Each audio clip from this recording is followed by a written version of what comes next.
अस्सलाम वालेकुम। Welcome to decoding CSS and PMS. आज का हमारा टॉपिक है एफआईए का एफआईए एक्ट 1974।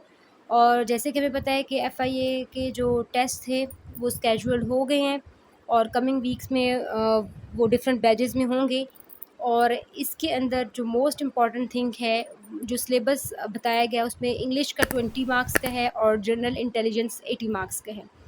जनरल इंटेलिजेंस में एवरीडे साइंस से क्वेश्चन पूछे जाते हैं, करंट अफेयर से, ठीक है, एफआईए का एक्ट पूछा जाता है और प्लस जो है हमारे पास एबिलिटी और मैथ्स का पोर्शन जो है वो 80 मार्क्स उसमें कवर होंगे। और एफआईए का एक्ट इम्पॉर्टेंट है, तो इस वीडियो के अंदर हम इस एक्ट को डिटेल में पढ़ेंगे जो कि ईजी है, मुश्किल नहीं है। तो चलिए स्टार्ट करते हैं। इस एक्ट को हम कहते हैं एफआईए एक्ट 1974। इसका जो फर्स्ट डायरेक्टर जनरल था एफआईए का 1974 के अंदर, वो मोहम्मद यूसुफ औरकज़ई था। कुछ जनरल इन्फॉर्मेशन हम पहले पढ़ेंगे एक्ट को डिटेल में पढ़ने से पहले। और इसका जो करंट डीजी है एफआईए का वो मोहसन हसन भट्ट है। और current interior minister of Pakistan Rana Sanaullah है। और जो head of federal investigative agency जो है, फेडरल इन्वेस्टिगेशन एजेंसी है, इसके हेड को डीजी एफआईए या डायरेक्टर जनरल एफआईए बोला जाता है। और जो फेडरल इन्वेस्टिगेशन एजेंसी है ये इसको मॉनिटर करता है मिनिस्ट्री ऑफ इंटीरियर। इसलिए हमने इससे पहले वाली स्लाइड्स में पढ़ा कि मिनिस्ट्री ऑफ इंटीरियर का हेड अब कौन है, तो वो राना सनाउल्लाह है। तो ये FIA under the ministry of interior के अंडर आती है ये। और एफआईए एक्ट अगर पूछा जाए कि ये what is meant by FIA act, तो फेडरल इन्वेस्टिगेशन एजेंसी एक्ट से बोलते हैं। और इसको इसका अनदर नेम जो है वो इसको हम 8 ऑफ 1975 भी बोला जाता है, बिकॉज ये एक्ट 1974 में बनाया गया था लेकिन अप्रूव हुआ और फिर इसको जो पब्लिकेशन इसकी हुई वो 1975 के अंदर हुई, तो इसको 8 ऑफ 1975 भी कहा जाता है। और जो एफआईए एक्ट 1974 है ये गज़ट के अंदर प्रिंट हुआ था, गज़ट ऑफ पाकिस्तान के अंदर जो प्रिंट हुआ था वो 17 जनवरी 1975 था। और ये अक्सर एमसीक्यूज़ में पूछा जाता है। और इस एक्ट के लिए जो टर्म यूज़ की गई थी गज़ट के अंदर वो था कि this act may be called federal investigation act agency act 1974। Option में वो दे सकता है कुड बी, शैल बी, कुछ भी, तो इसके मे बी का वर्ड यूज़ हुआ है। और अब हम इस एक्ट को पढ़ लेते हैं कि इस एक्ट की कंपोजिशन क्या है। और टोटल जो इस एक्ट के स्केजुअल हैं वो एक ही है। और इस एक्ट के अंदर टोटल जो सेक्शन हैं वो 10 हैं। फिर फर्दर सब सेक्शंस के आगे से सब सेक्शंस हैं वो हम पढ़ेंगे कि वो किस चीज़ से रिलेटेड है। अगर हम ओवरऑल देख लें कि सेक्शन 10 जो है, मतलब 1 से 10 तक, वो किस से रिलेटेड हैं, तो वो हम पहले पढ़ लेते हैं, फिर देन फर्दर हम डिटेल में कवर करेंगे। सेक्शन 1 जो है वो short, title, extent and commencement of act बताता है। यानी कि इस सेक्शन के अंदर हम ये बताएंगे इस एक्ट का पूरा मतलब शॉर्ट टाइटल क्या है, कहाँ तक इसका एक्सटेंट है, मतलब ये कहाँ तक इसका ये इन्फोर्स की जाता है, किस किस पे इसका इतलाक़ है, और ये इसकी कमेंसमेंट कब हुई। सेक्शन 2 के अंदर कुछ डेफिनेशंस हैं। सेक्शन 3 के अंदर कॉन्स्टिट्यूशन ऑफ एजेंसी है। Section 4 superintendence and administration of agency के बारे में बताते हैं। Section 5 power of the members of the agency. Section 6 power to amend the schedule. Section 7 delegation of powers and section 8 indemnity है। और section 9 power to make rules and section 10 जो है वो रिपील के बारे में है। और ये इजी है, इसको अगर हम डिटेल में पढ़ेंगे लाइन बाय लाइन तो हमें समझ आ जाएगा कि ये सेक्शन किस तरह से अरेंज हुए।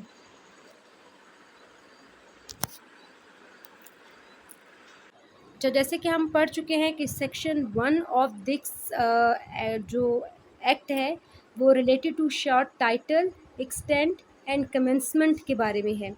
अच्छा, अब सेक्शन 1 पार्ट 1 या सब सेक्शन 1 का जो है वो बताता है कि शॉर्ट टाइटल क्या है। हमने कहा था ना 3 चीज़ें सेक्शन 1 के अंदर, 3 चीज़ें हैं, short title, extent and commencement. तो सेक्शन 1 का पार्ट 1 या सब सेक्शन 1 जो है वो is about the short title of the act, और शॉर्ट टाइटल इसका एक्ट है फेडरल इन्वेस्टिगेशन एजेंसी एक्ट 1974। और सेक्शन 1 का सब सेक्शन 2 जो है 1-2 जो है उसमें हम लोग इसका एक्सटेंट पढ़ेंगे कि पाकिस्तान के अंदर थ्रू आउट होल पाकिस्तान के अंदर ये अप्लाई होगा, और ऑल सिटी में सिटीज़न के ऊपर ये इम्प्लीमेंट होगा, और जितने भी पब्लिक सर्वेंट हैं उनके ऊपर, चाहे वो कहीं पर भी हों, उनके ऊपर ये इसका इतलाक़ होगा। यहाँ पे पब्लिक सर्वेंट की टर्म यूज़ की है, सिविल सर्वेंट की टर्म नहीं है। पब्लिक सर्वेंट ये मिनिस्टर्स वगैरह जितने भी होते हैं जो पब्लिक ऑफिस में सर्व कर रहे होते हैं उनकी बात कर रहे हैं। और सेक्शन 1 का सब सेक्शन 3 जो है वो रिलेटेड टू इट्स इन्फोर्समेंट है, यानी कि, और वो ये कहता है कि it shall come to force at once. अब हम सेक्शन 2 को कवर करेंगे और उसके सब सेक्शंस को कवर करेंगे। सेक्शन 2 जो है federal investigation agency act 1974 is related to definitions. हम इसमें डिफरेंट जो है वो टर्म्स पढ़ेंगे जो उनको डिफ़ाइन किया गया है। सेक्शन 2 का पार्ट 1 जो है वो डिफ़ाइन करता है एजेंसी को, जिनकी पहली डेफिनेशन एजेंसी से रिलेटेड है।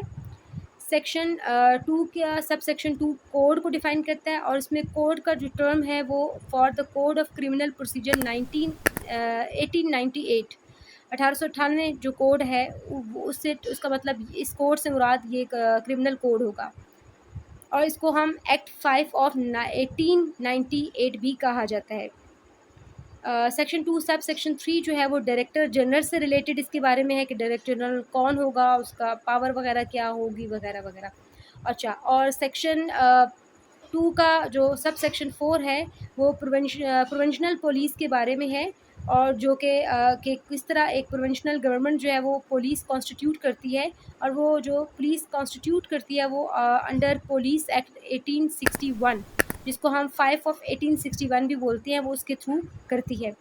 और सेक्शन 2 सब सेक्शन 5 जो है वो पब्लिक सर्वेंट को डिफ़ाइन करता है, और इसमें ये लिखा हुआ है कि पब्लिक सर्वेंट की वही डेफिनेशन है जो पाकिस्तान पिनल कोड सेक्शन 21 के अंदर लिखी हुई है, और ये इसके अंदर it includes an employee of any corporation or other bodies or organization set up, controlled or administered by under the authority of federal government। इसके अलावा पब्लिक सर्वेंट की एक डेफिनेशन वो जो कि पाकिस्तान पेनल कोड सेक्शन 21 के अंदर डिफ़ाइन किया है वो है। इसके अलावा फेडरल गवर्नमेंट की जितने भी जो भी अथॉरिटी के अंडर जितनी भी ऑर्गेनाइजेशंस आती हैं और जिनको एडमिनिस्ट्रेट हमारी फेडरल गवर्नमेंट करती है, उनके एम्प्लॉयज़ भी इसी सेक्शन के अंदर आ जाते हैं, सब पब्लिक सर्वेंट कंसिडर की जाती हैं। और इसको एक्ट XLV यानी कि इसको हम कहते हैं 45 ऑफ 1860 भी बोला जाता है सेक्शन 2 सब सेक्शन 5 को। फिर सेक्शन 2 सब सेक्शन 6 के अंदर स्पेशल पुलिस को डिफ़ाइन किया गया है, और इसका मतलब है कि वो स्पेशल पुलिस जो Pakistan special police establishment ordinance 1948 7 of 1948 भी बोला जाता है, उसके अंदर जो पाकिस्तान ने पुलिस कॉन्स्टिट्यूट की थी, बनाई थी, ठीक है, जो पाकिस्तान स्पेशल पुलिस ऑर्डिनेंस है 1948 के थ्रू, उसको हम स्पेशल पुलिस कहते हैं। इससे मुराद वो वाली पुलिस होगी। और सेक्शन 2 सब सेक्शन 7 जो है वो स्पेसिफाइड पर्सन को डिफ़ाइन करता है। वो कहता है कि specified person means the person who were appointed to post in or under a provincial police in pursuance of article 3 of the special police and provincial police amalgamation order 1962। कुछ ऐसे person हैं जो 2 ऑर्डिनेंस को के under जो है वो post या अपॉइंट किए गए थे, उनसे मुराद स्पेसिफाइड पर्सन हैं। फिर सेक्शन 2 सब सेक्शन 8 के अंदर रूल्स को डिफ़ाइन किया गया है। ये वो रूल्स हैं जो अंडर दिस एक्ट जो है वो फॉर्म किए जाएंगे, बनाए जाएंगे। फिर अब यहाँ तक सब सेक्शन ए जो हमारा सेक्शन 2 था उसके आगे सब सेक्शन 8 थे जिसके अंदर 8 डेफिनेशंस की गई थी।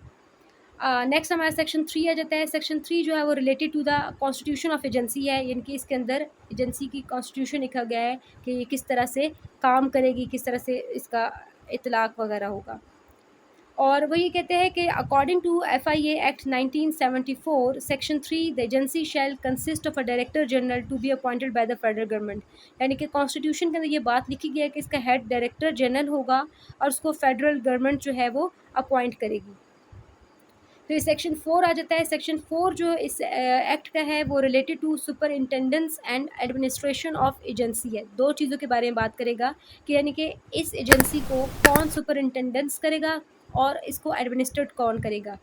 तो पहली बात हम कर लेते हैं कि इसकी जो इस एक्ट के मुताबिक इस एजेंसी को की सुपरिंटेंडेंस जो है वो फेडरल गवर्नमेंट के पास होगी, लेकिन इसकी जो एडमिनिस्ट्रेशन होगी वो डायरेक्टर जनरल के पास होगी।